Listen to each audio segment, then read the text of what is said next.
La suerte no es equitativa para todos nosotros. Sé perfectamente lo que les digo. El equilibrio universal es una mentira. La supuesta suerte no es incondicional. Y bien, me llamo Ramiro. He sido de todo, desde taquero, zapatero, albañil, y el trabajo que me trajo a estar tendido en esta cama sin poderme mover de por vida, enterrador en un cementerio. Y saben, maldigo el momento en que me ganó la ambición. Ahora solamente me la paso esperando el momento en el que el resto de mis órganos vitales comiencen a fallar y se detengan. Aunque créanme que a veces deseo que eso pase pronto. La agonía, el dolor y la desesperación ya no me dejan ni un momento, y la verdad, ya no quiero vivir así. Comenzó en la depresión económica de los años 80. Precisamente después de la tragedia de 1985, fue que las cosas se pusieron bastante difíciles.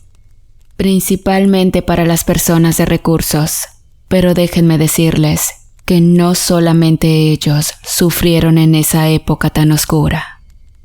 El país trataba de sobrevivir a como diera lugar. Muchos perdimos todo. Casa, amigos, familia, nos quedamos completamente solos. En ese tiempo, lo importante era trabajar de lo que fuera y de menos obtener el alimento diario. Venía de ser contador de una empresa antes del terremoto y para mí fue sumamente difícil acostumbrarme a una vida como yo pensaba. Tal como mencioné al inicio, comencé a buscar trabajos de lo que fuera, especialmente chambillas para llevar algo de comida a casa. Ya fuera boleando zapatos, vendiendo globos y chicles, limpiando carros, de todo, hasta que por azares del destino, el enterrador del Panteón de San Francisco falleció.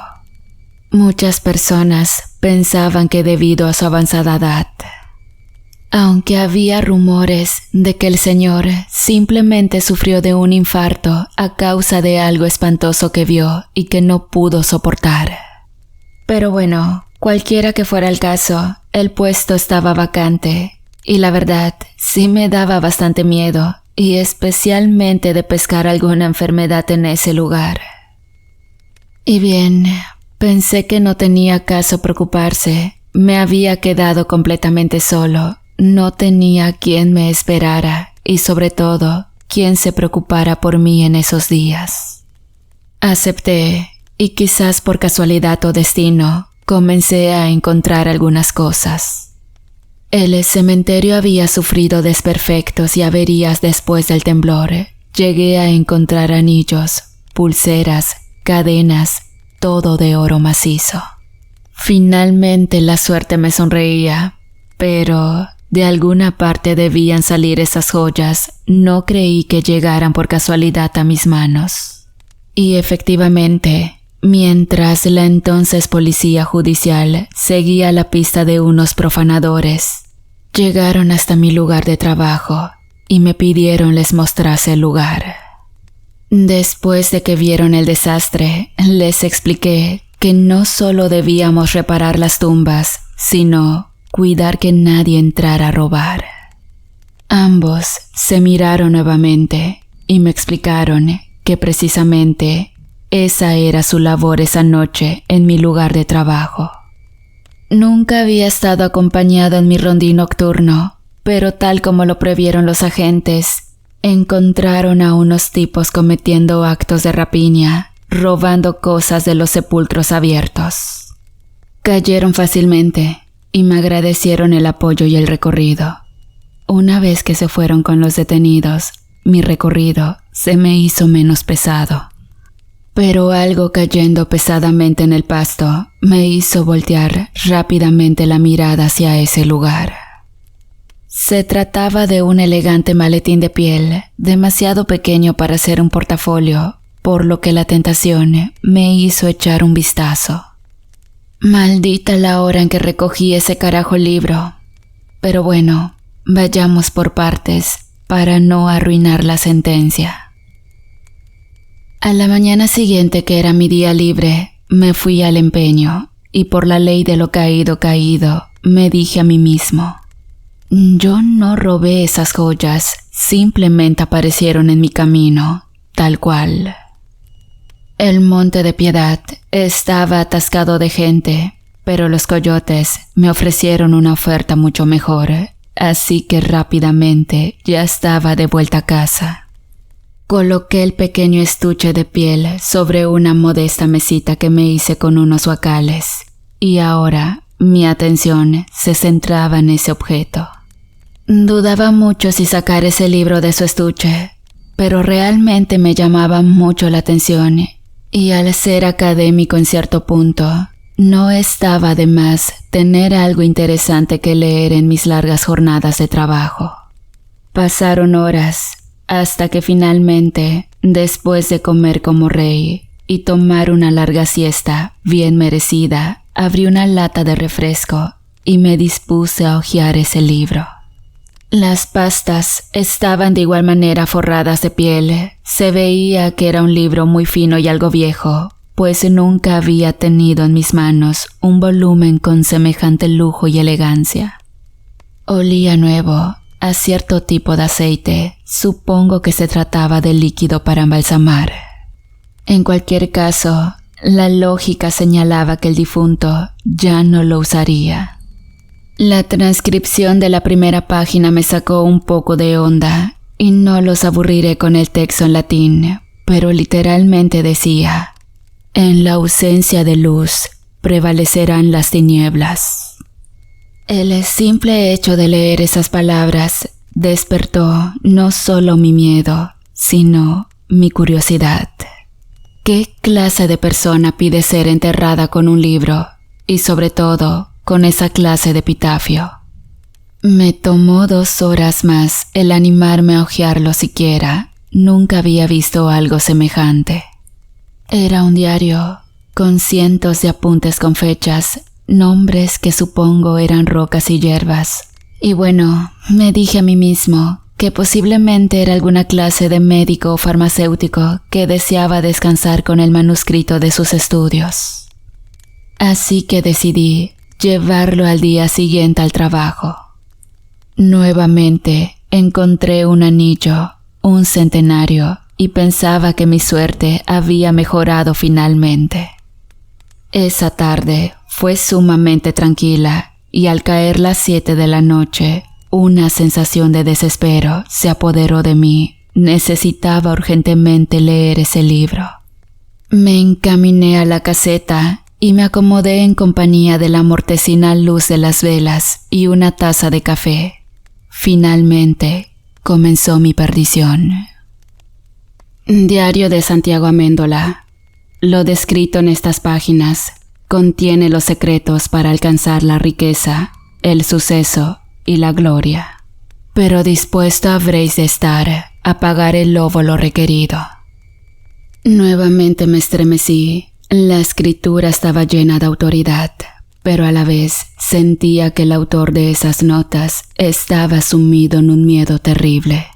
Una desesperación por mantener oculto el saber que contenía su diario. Era un poco extraño y en ocasiones incomprensible, pero finalmente llegué a un apartado donde detallaba la forma, el metal, en este caso oro, y cómo hacer uso del amuleto en cuestión. Al principio dudaba y creía que solamente eran locuras de un pobre viejo solitario y moribundo, pero no perdía nada. Tenía en mis manos el centenario y el anillo. El peso era ideal para hacer el dije y la cadena, por lo que llevé mis piezas a un artesano experto, quien me cobró una módica cantidad para crear la joya. Y bien, una vez teniendo la prenda en mis manos, continué leyendo el diario. No es necesario consagrar ni conjurar el medallón. Con el simple hecho de desear, la entidad que habita ese sello os dará todo cuanto pidáis. Como tal, la joya tenía símbolos, signos, cruces, estrellas y un pentagrama invertido al centro. tal como estaban plasmadas las instrucciones de su elaboración en el diario de Améndola. Cuando releí las instrucciones, mi reacción fue de completa incredulidad. Nada en este mundo es gratis, pero como dije, no tenía nada que perder. La curiosidad me mataba. Leía constantemente el diario de Santiago Améndola, buscando cosas que me pudieran ayudar a sobresalir, como por ejemplo, un auto. Parece mentira, pero un sorteo de esos donde la gente rifa cosas, en esa ocasión tenían como premio gordo un bocho. Nunca en mi asquerosa vida me había sacado nada, ni siquiera en las planillas de chicles donde dan pequeños premios mientras más chicles compras. Sin embargo, el único boleto, y esa misma noche me fui a trabajar en mi flamante carro nuevo. Estaba feliz, era verdad, pero algo no me dejaba tranquilo. Sabía que todo en esta vida tenía un precio y que las cosas no son gratis. Y realmente no estaba preparado para saber cuánto me costaría la buena racha que ese diario maldito me estaba concediendo. Pero joven al fin, así que pensé que tendría mucho tiempo para arrepentirme después, por lo que seguí hojeando y leyendo las letanías del diario, consiguiendo en el siguiente pedido a la mujer de mis sueños, con la cual estuve emparejado por espacio de 12 años. Pero al darse cuenta de dónde trabajaba y la clase de lectura que habitualmente acostumbraba, simplemente una mañana me abandonó. Y bueno, tiempo después me enteré que la chica tuvo un accidente fatal donde perdió la vida. Nunca en la vida lo habría relacionado con el diario, de no ser por un hecho que aconteció cierto tiempo después ese mismo año. Resulta que deseaba conocer el sabor de un buen filete, sentarme junto a las personas importantes y degustar los platillos de un buen restaurante. Pero ni siquiera pude pasar de la puerta, pues me trataron peor que si de un perro con sarna se tratara. Mientras que en el restaurante de enfrente, de mejor atención y visiblemente mejor calidad, me insistieron en que comiera en ese lugar. Lo hice y fue una experiencia gloriosa. Pero saben, el capitán de meseros me comentó que esas personas acostumbraban a tratar mal a toda la gente que consideraban indigna de sus servicios. Simplemente dije que ellos se lo perdían, que nunca volvería a acercarme a ese lugar. Nunca mencioné una maldición o mala palabra. El caso es que al salir a trabajar la mañana siguiente, vi al departamento de bomberos de la entonces delegación Cuauhtémoc tratando inútilmente de apagar un incendio en el restaurante. La escena era espantosa. Las llamas simplemente no cedían. Era como si algo avivara el fuego.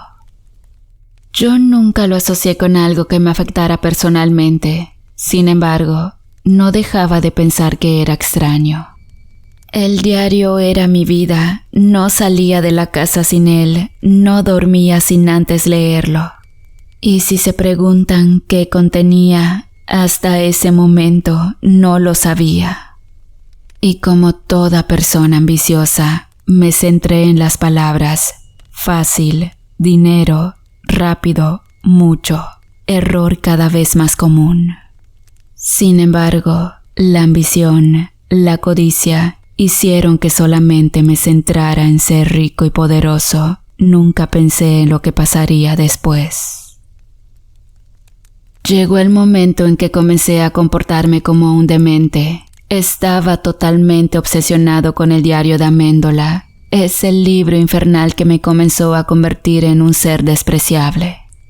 Las tumbas ya no me interesaban en lo absoluto. Simplemente sentía que debía estar cerca del cementerio para que el libro tuviera más poder, o esa era mi idea. Y de cierto modo tenía la razón. El libro funcionaba mejor estando cerca de su legítimo dueño, la lápida citada a la letra. Aquí yace don Santiago Améndola, quien en vida obtuvo todo. pero el terremoto habría dañado gravemente el resto del epitafio, por lo que no sabía en ese tiempo cómo terminaba su esquela. Pero al tener un sepulcro tan lujoso y haber sido la causa de mi buena y creciente fortuna, supuse que sería algo bueno, y ahora mi deseo era ser igual que él. Caso error de mi parte. Repito que tuve cientos de veces la oportunidad de leer el resto del libro. Sin embargo, me gustaban las cosas sencillas y con el mínimo de esfuerzo, y lo que anteriormente lo atribuí simplemente a una desafortunada casualidad, me empezó a llamar. Unas personas se quejaron con la administración del cementerio, pues la lápida de su difunto estaba rayada con pintura negra diciendo obscenidades. El administrador amablemente me pidió limpiarla, y lo hice. Sin embargo, las personas afectadas me insultaron y de forma altanera y prepotente me dijeron que si ni siquiera podía cuidar de los sepulcros, seguramente debía ser un inútil en todo lo demás. Encima de todo, de pobre diablo y muerto de hambre no me bajaron. La rabia que sentía era mucha en el momento y juro que solamente lo pensé. El caso es que, justo al salir del cementerio, a causa de un desperfecto en los frenos, un camión de la desaparecida Ruta 100 se llevó a esas personas, arrebatándoles la vida instantáneamente de una forma por demás espantosa. No podía creer lo que acababa de presenciar. Alguien había muerto por mi deseo. Mi fatal error fue, en vez de haberme sentido abrumado por el espeluznante descubrimiento, en vez de buscar la alternativa para que no volviera a suceder. El poder me embriagó, me sedujo de una manera que me hice el más vil de los seres humanos. Quise asegurarme encima de todo de que ese nuevo don era real, por lo que no vi mejor oportunidad que con los malandros que se juntaban en el centro histórico. Discretamente me quedé observando, esperando a ver quién sería el elegido para recibir la furia de mis deseos. Y sucedió. Uno en específico atacó a un anciano. Y al igual que la ocasión anterior, solamente deseé que muriera. Y justo al atravesar la avenida, la rama de un árbol cayó sobre él, rompiéndole la cabeza y el cuello, muriendo al instante. Me sentía omnipotente, casi un dios, hasta que el libro comenzó por sí solo a cobrarme las facturas de mis dones y obsequios recibidos. La primera vez fue al darle caridad a una persona. Juro por Dios que mi intención era buena. Sin embargo, la persona perdió la vida de una manera por demás extraña. Cayó muerto sin ninguna razón aparente. Eso me hizo dar varios pasos atrás. Estaba confundido, solamente quería ayudar. Sin embargo, sabía que el causante de su deceso era yo. Intenté buscar respuestas en el libro, pero una riña en la calle me hizo perder el control de mis palabras. ¿Por qué no se matan de una vez? Como por arte de magia, uno de ellos apuñaló severamente al otro sujeto, mientras éste le arrancaba el cuchillo cebollero a un taquero de allí mismo. Ambos quedaron tendidos en el asfalto. Llevé mis manos a la boca, no podía subir al metro, mis emociones estaban totalmente alteradas y descontroladas. No quería que nadie más pereciera por mi culpa. Y saben, por primera vez en 10 años, sentía miedo del gran poder que blandí indiscriminadamente. Y sin medir las consecuencias de mis acciones, traté de apartarme, de alejarme de las personas. Mi único refugio era el viejo y desolado cementerio.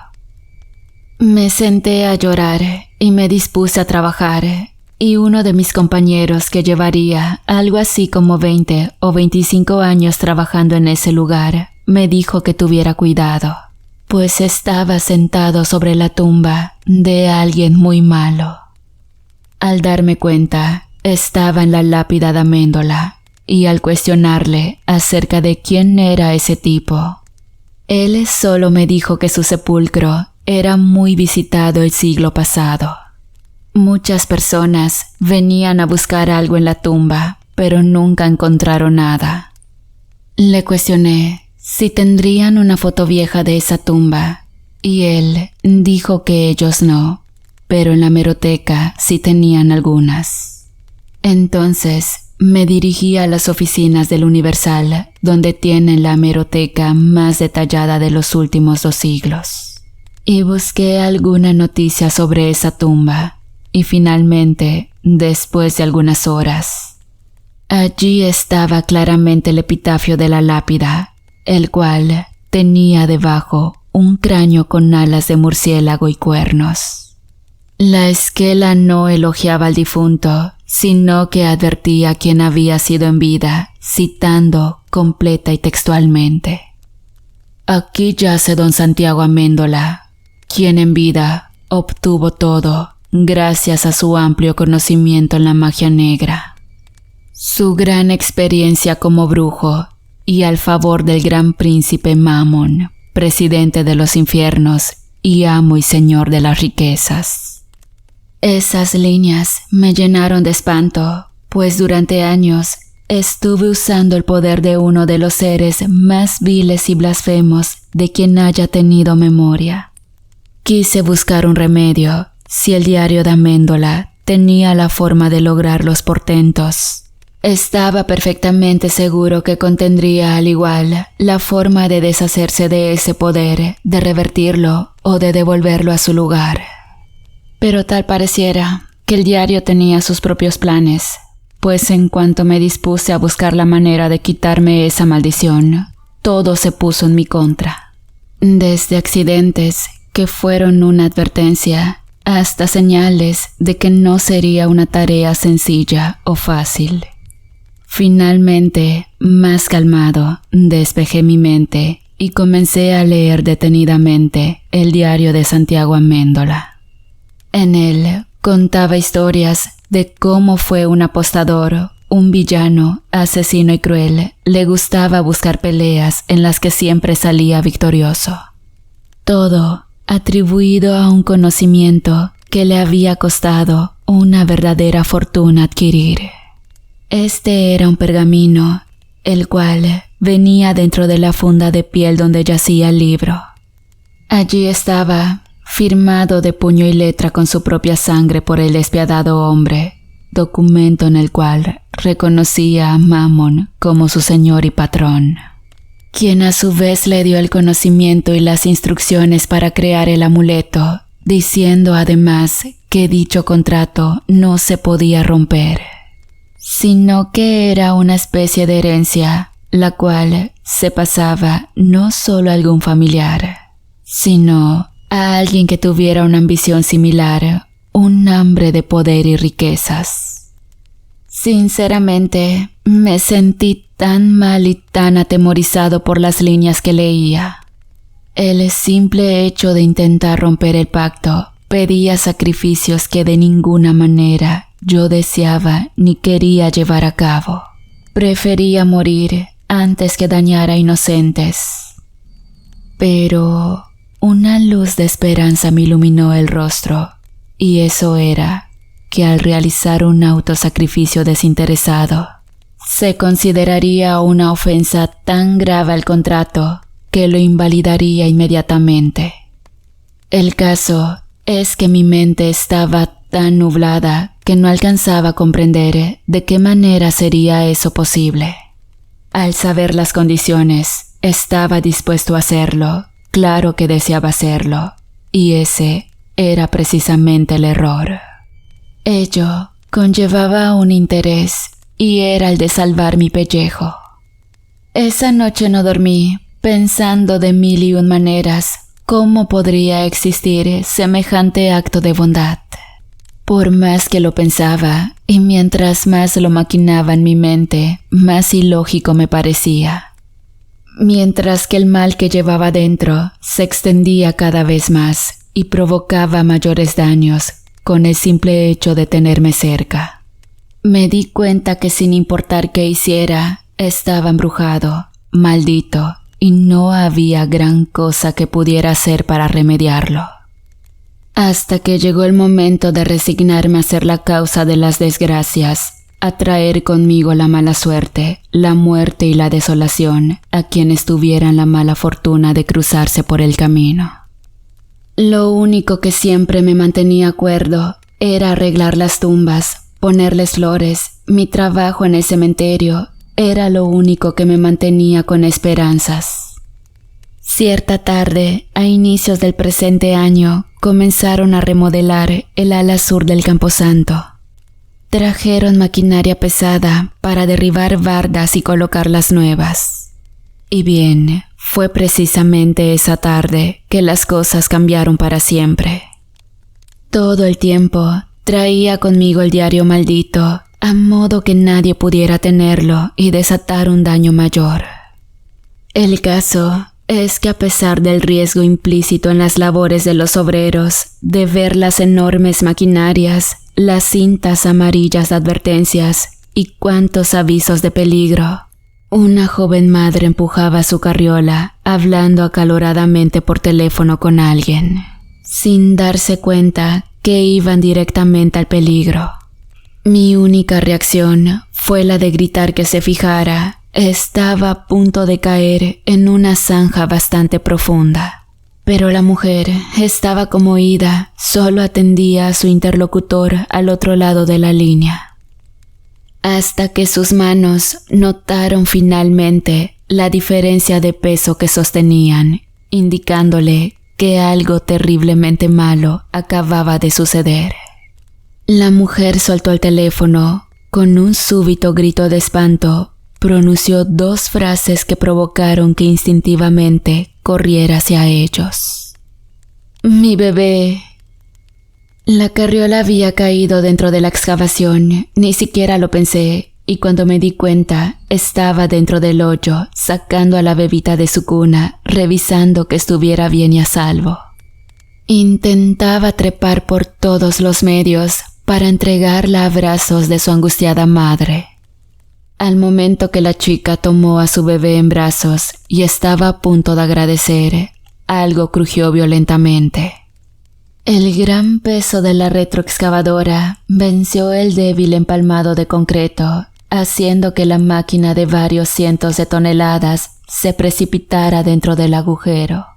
Le seré bien honesto y sincero, sentí cómo el peso y el colosal impacto me rompieron todos los huesos del cuerpo, además de cómo mis entrañas cedían.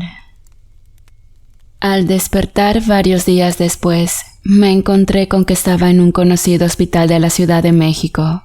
No lo había soñado ni imaginado, verdaderamente me había aplastado una retroexcavadora.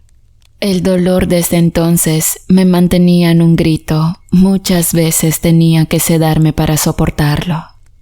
Y saben, el padre de la bebé era militar, de un rango alto, pero desconozco cuál sería. Pedía como diera lugar que le permitieran conocerme, que por cualquier medio debía saber quién había sido aquel que salvó a su hija.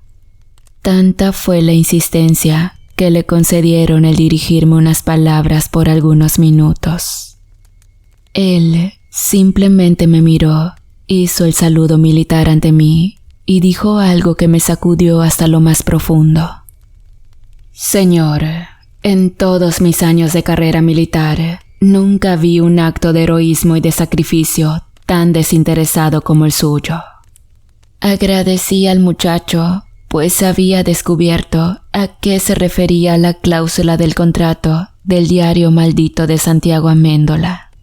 Sin embargo, estaba postrado en una cama, totalmente destrozado, sin posibilidades de recuperación y prácticamente desahuciado.